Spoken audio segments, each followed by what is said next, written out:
morning, everyone. I have a friend that is grieving. He lost two very special family members in his life, and it happened 5 months ago. He is getting better, but I had a long conversation with him about this, and I thought I would do a video about it because I think my perspective might be able to help somebody out there who is grieving. Like I said, two people in my friend's life passed away that were dear to him, and one of them was expected. It was a very elderly person who had lived a very nice long life. He knew he was at the end of his life. Hospice was there. But the other person, he had no idea they were sick. So that experience came as a shock. I've never encountered anybody that has grieved like another person. In my friend's experience, and he knows I'm sharing this, by the way, I'm in the case of the relative who he knew was passing. He was proactive before the passing. So some of the things he did was to visit daily. He stayed with his loved one after work at his house. Hospice was there, so there were other people around, other family members as well. He spent time with his family members. They brought out old photo albums and they reminisced. And that helped all of them kind of go through it at the same time. So that was like one coping measure that they utilized during this time. However, when his second loved one passed away, and they passed away 2 days apart. So while grieving the first relative, the second relative passed away. And it was like a double whammy in his family. The second relative that passed away, however, never let on that she was even ill. Nobody knew.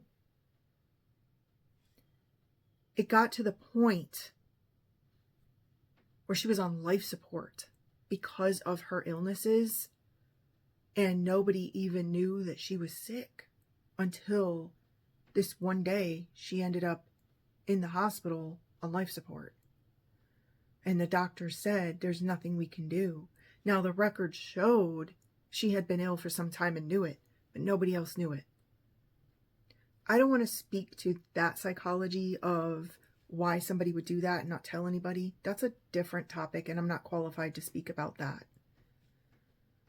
However, with my friends, I can tell you with certainty, it came as a shock. It was a shock to him. It was a shock to his family. And it's a different type of grieving. Where in the first situation, he knew a loved one was passing. He had time with them at the end. He had time with the family at the end. But with this other relative, he was already grieving the other relative. So with this one, he didn't even know he had to grieve. He wasn't proactive about it. It came as such a shock, and therefore, he's still grieving. I had a certain circumstance in my lifetime. My grandmother passed away. It was shocking. She raised me like my own mother did. They both raised me, actually, so I can say that. But with my grandmother's passing, were there warnings? Yes, absolutely. Did I see it coming? No. She didn't have advanced notice of her passing. We knew she had been sick, but she also had dementia, so she wasn't able to tell us how she was feeling. And yeah, she did live at home. My family cared for her.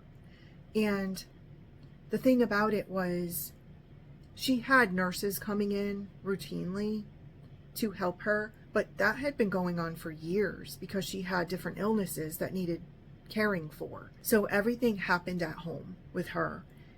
But at the end of her life, I didn't see it coming. She didn't communicate like a regular conversation because she had the dementia. So we weren't prepared. And when I got that call that morning, it was like 8 o'clock in the morning, get up here, she's going to pass today. I didn't believe it. I was like, what are you talking about? Hospice was there. I didn't know they had been there because I had been down and sick. So I hadn't visited her and nobody was talking to me because I was sick. So the morning I found out she was passing and hospice was there, I was okay to go. I wasn't contagious anymore. I had like the flu or something. And when I got up there to her house, she was about an hour from being sedated because she was in pain. So I got to talk to her for a brief moment before everybody in the family came in. We have a huge family. Once that happened, she was talking to everybody, saying goodbyes.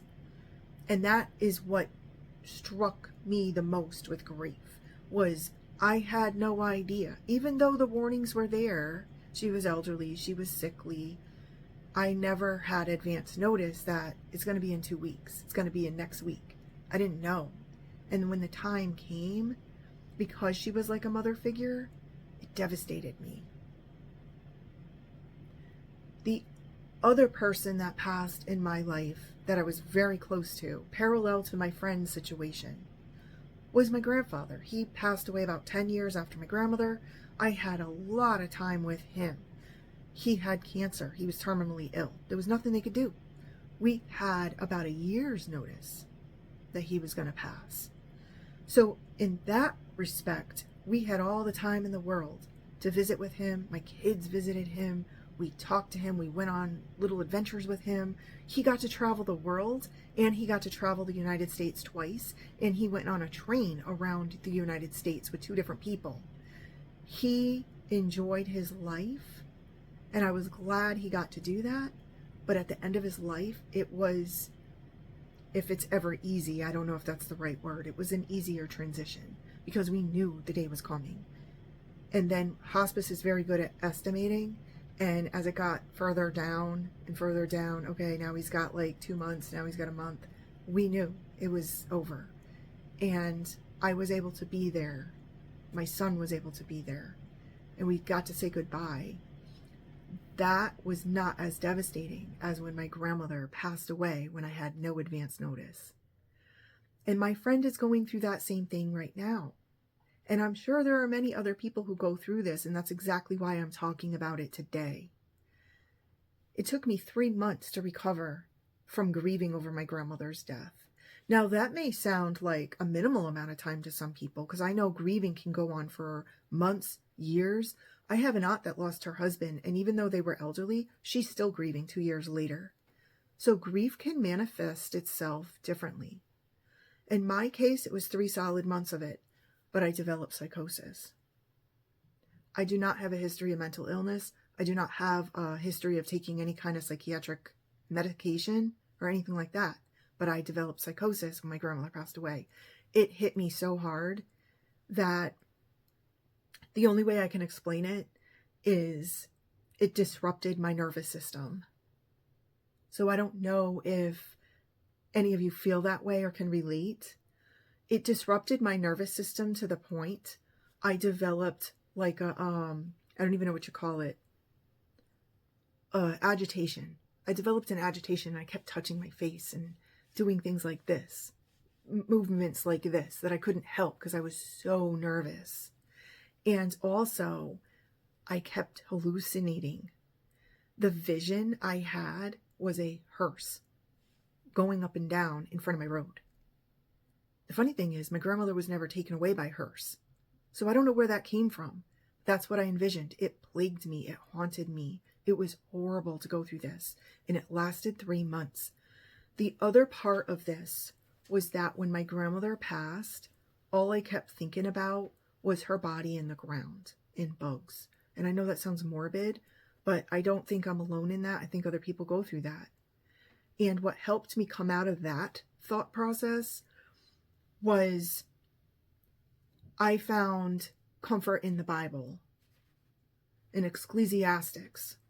That's where I felt comfort.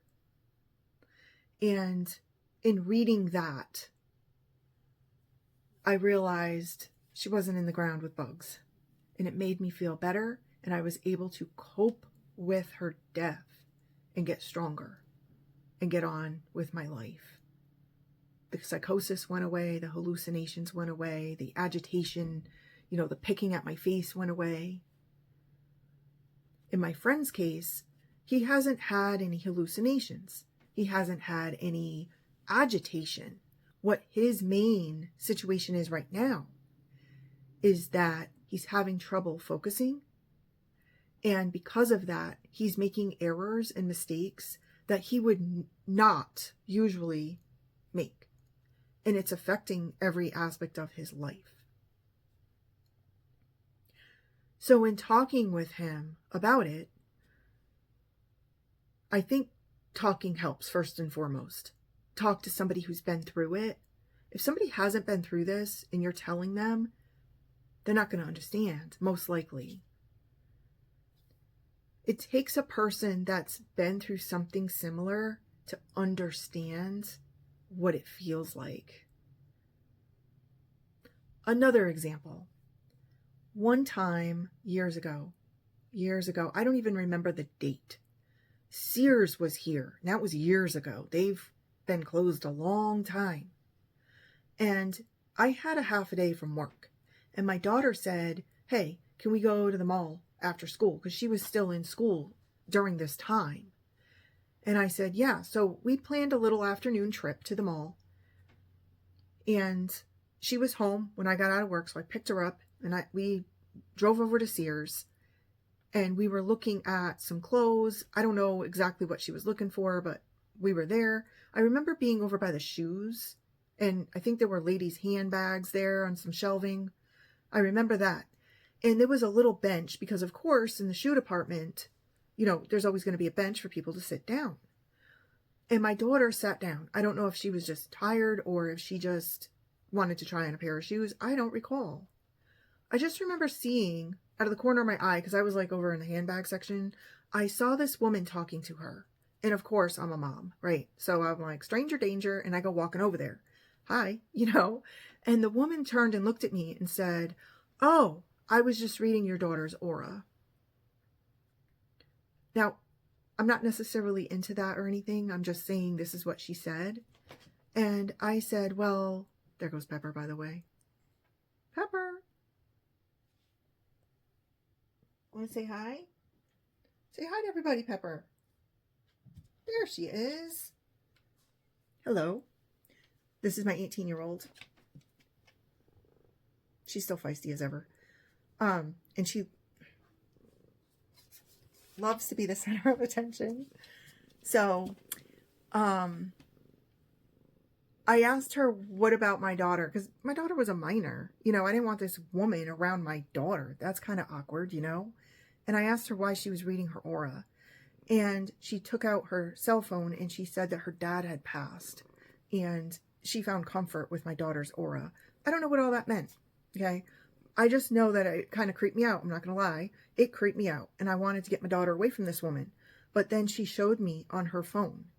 She had a picture of her dad's memorial service in the open casket. And at first I wanted to yell at this woman and smash the phone because my daughter's sitting right there and can see this. Like, no, why are you doing that? But at the same time, this is how grief manifested in this woman. And I bet you anything, this woman would not normally act like that. And that's what I'm saying. Grief manifests differently in everyone. You cannot predict it. You cannot control it. It just happens. The only thing you can really do is work through it and hope the symptoms of it subside. And they do with time. In my case, I found comfort reading Ecclesiastics in the Bible. However, not everybody reads the Bible. Some people may find comfort in talk therapy with a counselor, especially a grief counselor, a hospice counselor, or they do have, my daughter told me about this, death doulas that can provide comfort for grieving people. Another thing, like I said before, is talk it out with somebody who can understand what you're going through because they've been through it too.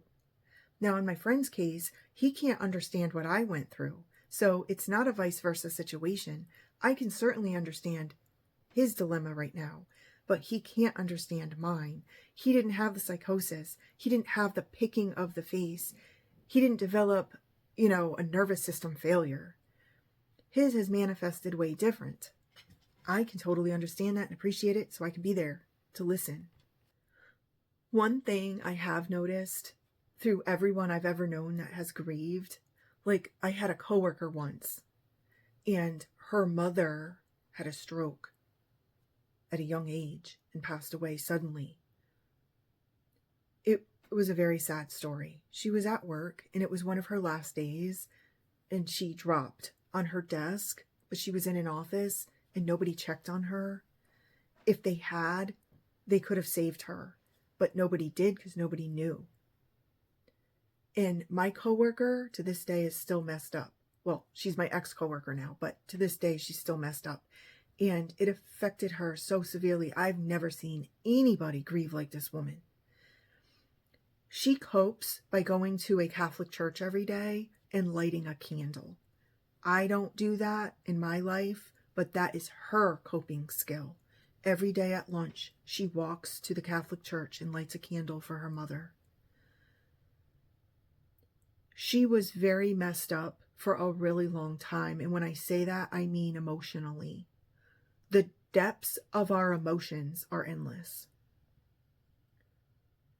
It almost seems like they're a bottomless pit, like an ocean. We don't know how deep the ocean actually is in some places. And it feels that way, especially when we're grieving. My advice is if you have a friend or a loved one that just experienced somebody close to them passing away, whether or not it came as a shock, I just went over some things in this video which might give you some insight into how they're feeling. Like I said, it's hard because everybody grieves a little differently. I remember a relative's relative lost somebody very close to them. They never shed a tear. They never even acted like it happened. So everybody grieves differently, but I think there is always comfort in knowing you're there. So if you do know somebody that just lost somebody, you can always just be there for them. Just be a listening ear. You don't even have to have any advice. They might not be seeking advice. They might just be seeking a listener. And of course, if it's really bad, they might need a counselor.